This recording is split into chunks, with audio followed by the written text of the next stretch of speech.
ਲਓ ਸੱਜਣੋ ਤੇ ਮਿੱਤਰੋ, ਫੈਸਲਾਬਾਦ ਦੇ ਵਿੱਚ ਡਾਕੂ ਸ਼ਹਿਰੀਆਂ ਨੂੰ ਲੁੱਟਣ ਦੇ ਨਾਲ ਸ਼ਹਿਰੀਆਂ ਨੂੰ ਗੋਲੀਆਂ ਮਾਰਦੇ ਪਏ ਨੇ।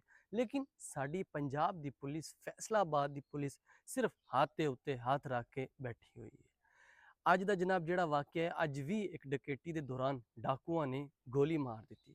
ਜਨਾਬ ਕਿਸ ਤਰ੍ਹਾਂ ਵਾਕਿਆ ਪੇਸ਼ ਆਂਦਾ? ਜਨਾਬ ਵਾਕਿਆ ਪੇਸ਼ ਆਂਦਾ ਥਾਣਾ ਗੁਲਾਮ ਹਮਦਾਬਾਦ ਦਾ ਇਲਾਕਾ ਹੈ। ਸ਼ਬਾਜ਼ ਸ਼ਰੀਫ ਪਾਰਕ ਦੇ ਕੋਲ ਡਾਕੂ ਇੱਕ ਬੰਦੇ ਦਾ ਮੋਬਾਈਲ ਖੋਹਦੇ ਨੇ, ਮੋਬਾਈਲ ਖੋਹਣ ਦੀ ਕੋਸ਼ਿਸ਼ ਕਰਦੇ ਨੇ, ਉਹਦੇ ਵਿੱਚ ਗੁੱਥਮ ਗੁੱਥਾ ਹੁੰਦੇ ਨੇ ਤੇ ਜਿਹਦੇ ਕੋਲੋਂ ਮੋਬਾਈਲ ਖਿੱਚ ਰਹੇ ਹੁੰਦੇ ਨੇ ਉਹਦਾ ਭਰਾ ਉੱਥੇ ਪਹੁੰਚ ਜਾਂਦਾ ਹੈ।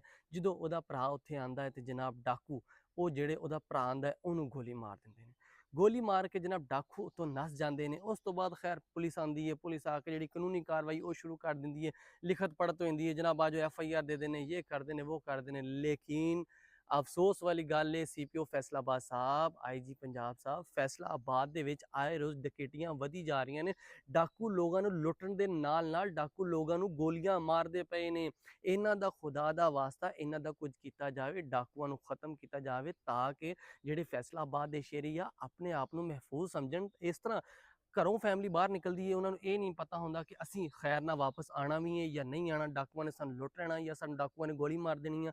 ਤੁਹਾਡੀ ਮਿਹਰਬਾਨੀ, ਆਵਾਮ ਦੀ ਵੀ ਤੁਹਾਡੇ ਅੱਗੇ ਅਪੀਲ ਹੀ ਆ ਕਿ ਜਿਹੜੀ ਫੈਸਲਾਬਾਦ ਦੀ ਪੁਲਿਸ ਆ ਉਹਨੂੰ ਨਾਕੇ ਲਾਣੇ ਚਾਹੀਦੇ, ਨਾਕੇ ਲਾ ਕੇ ਜਿਹੜੇ ਇਹੋ ਜਿਹੇ ਡਾਕੂ ਆ ਉਹਨਾਂ ਨੂੰ ਖਤਮ ਕਰਨਾ ਚਾਹੀਦਾ ਵਾ ਤਾਂ ਕਿ ਜਿਹੜੇ ਆਮ ਸ਼ਹਿਰੀ ਆ ਆਪਣੇ ਆਪ ਨੂੰ ਮਹਿਫੂਜ਼ ਸਮਝਣ।